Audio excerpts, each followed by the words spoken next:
একসময় এক ছোট গ্রামে থাকত রামু নামের এক গরিব শ্রমিক।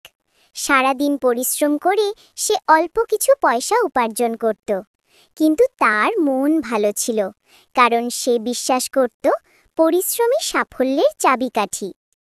একদিন দুপুরে প্রচণ্ড গরম পড়েছে। রামু কাঠ কেটে ফেরার পথে একটা বড় বটগাছের নিচে বিশ্রাম নিতে বসল।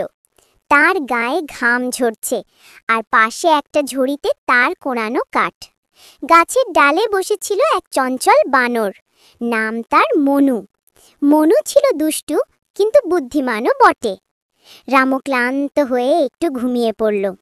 বানর মনু নিচে নেমে এসে রামুর হাতিয়ার, তার করাতটা তুলে নিল। কৌতূহলী হয়ে বানরটি করাত চালাতে শুরু করল, কিন্তু করাত কিভাবে ব্যবহার করতে হয় সেটা তো সে জানে না। ফলাফল নিজের হাতে সামান্য কেটে ফেলল। ব্যথায় চিৎকার করে উঠল মনু। চিৎকারে রামুর ঘুম ভেঙে গেল। সে বানরটিকে রক্তাক্ত দেখে তাড়াতাড়ি গামছা দিয়ে তার হাত বাঁধল। মনু অবাক, মানুষগুলোকে সে সবসময় দূর থেকে দেখে, কিন্তু কেউ তাকে এভাবে সাহায্য করেনি কখনো। রামু হাসল, বলল, বাপু, আমি গরিব, কিন্তু বিপদে কাউকে একা ফেলি না।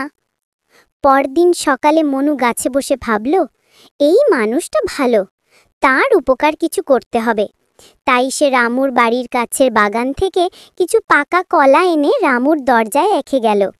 রামু অবাক হয়ে ভাবল, কে দিল এত সুন্দর কলা? 3 দিন এভাবে চলল। প্রতিদিন সকালে রামু পায় কলা বা ফল, কখনো বাদাম।